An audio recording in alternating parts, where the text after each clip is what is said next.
Guys, welcome back to my channel. My name is Monique Macrin, and by now you know that I'm doing a breastfeeding series. So basically I'm uploading a video a day for this week, celebrating the World Breastfeeding Month, which is coming to an end this week.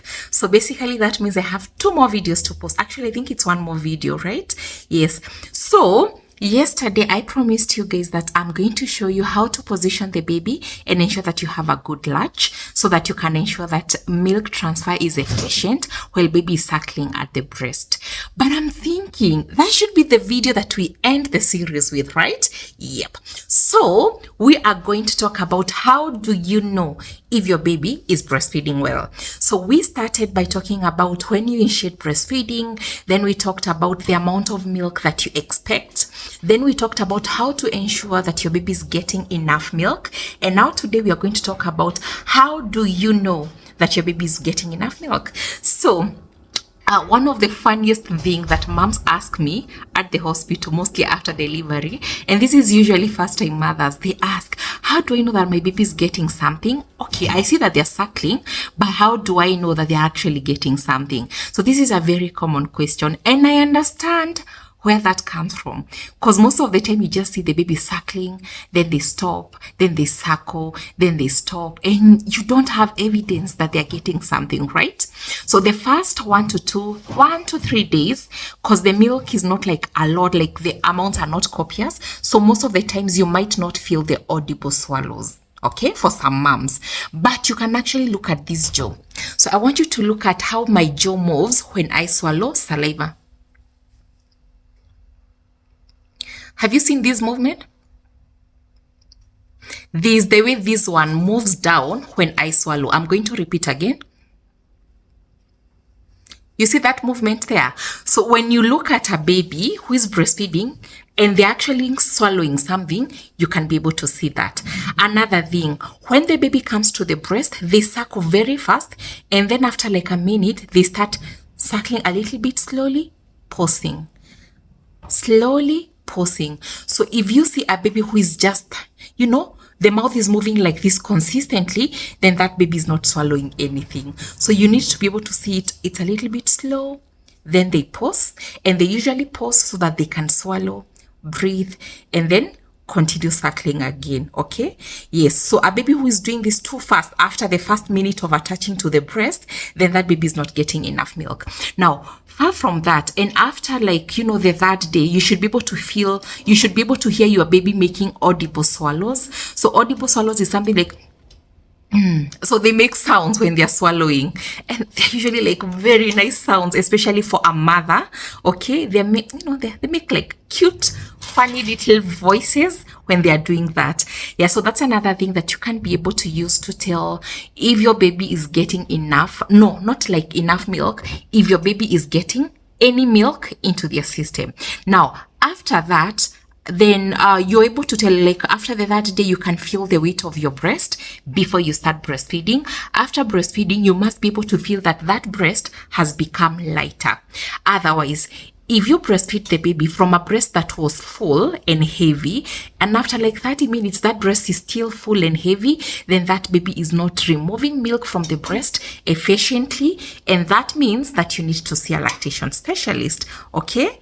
Yes. And then another thing that now, these ones are the ones that we use like to clinically know that your baby is getting adequate milk. The ones that I've talked about before are just things that you can be you can use to show actually that baby is swallowing something, right? But now we want to get the things that can be able to make you know that baby is getting adequate milk.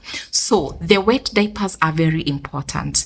When your baby is born, within the first 24 hours of their life, we expect them to pass their first stool. It's going to be black in color. Okay, so when they pass their first stool, then that is evidence that something got into their tummy and got the bowel movements kick-started. Okay, so if we don't get the first poop within the first 24 hours, then we start asking ourselves questions. Now, from that point, I want us to focus more on the wet diapers. That means the pee more than the poop. Okay, so when we talk about the wet diapers, like the reason we are talking about the wet diapers is because the amount of milk that your baby takes dictates their hydration status. So on the first day of life, you expect a minimum of 1 wet diaper. For the second day of your baby's life, you expect a minimum of 2 wet diapers. On the third day, a minimum of 3 wet diapers. On the fourth day, a minimum of 4 wet diapers. On the fifth day, a minimum of 5 wet diapers. Now, these diapers do not have to be heavy.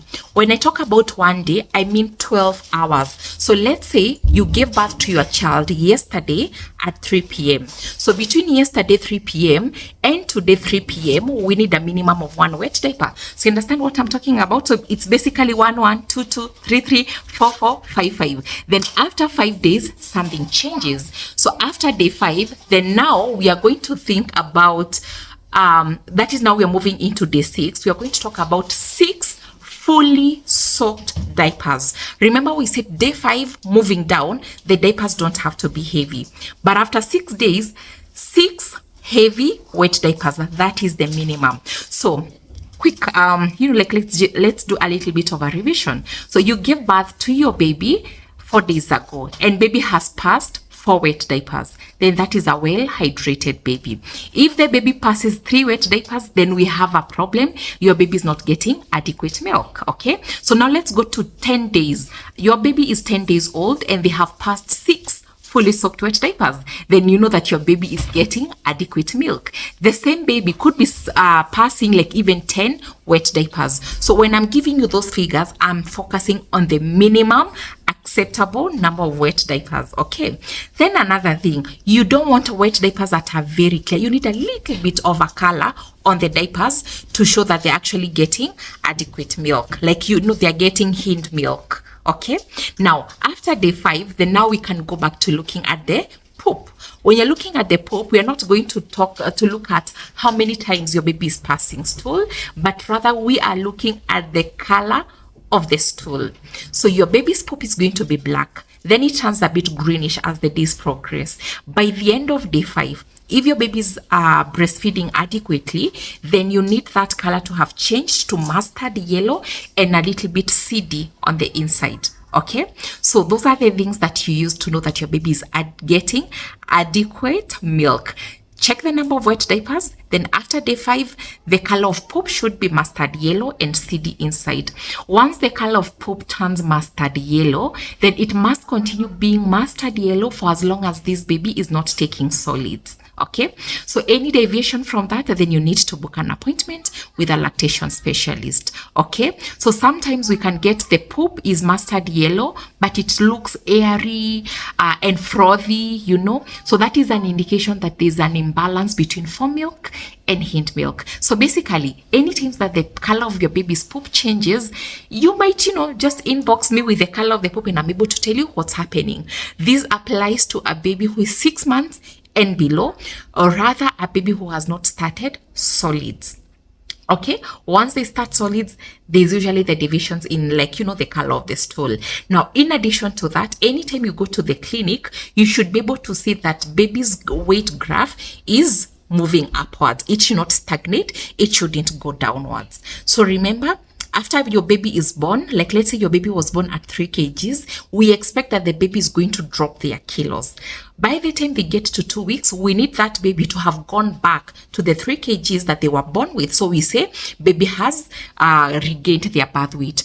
Then as we continue at some point, basically what I mean is that you should be able to, after 2 weeks, every time you go to the clinic, you need to see that your baby's graph is going upwards. It might be with a few grams, might be with a few kgs. As long as it's moving up, then that's just fine. Then remember, after a month or 2 months for moms, your breast will become soft again, and it doesn't mean you don't have enough milk. It basically means that your body has regulated itself. So dear moms, if your breasts are soft after 1 month, or you find that your baby is breastfeeding so many times, it does not always mean that you don't have enough milk. So by now, you know how to count the number of wet diapers. You know how to check for the color of the stool. All right. So if you loved this video, let me know. We can interact in the comment section. And if you have any question on breastfeeding, then let me know.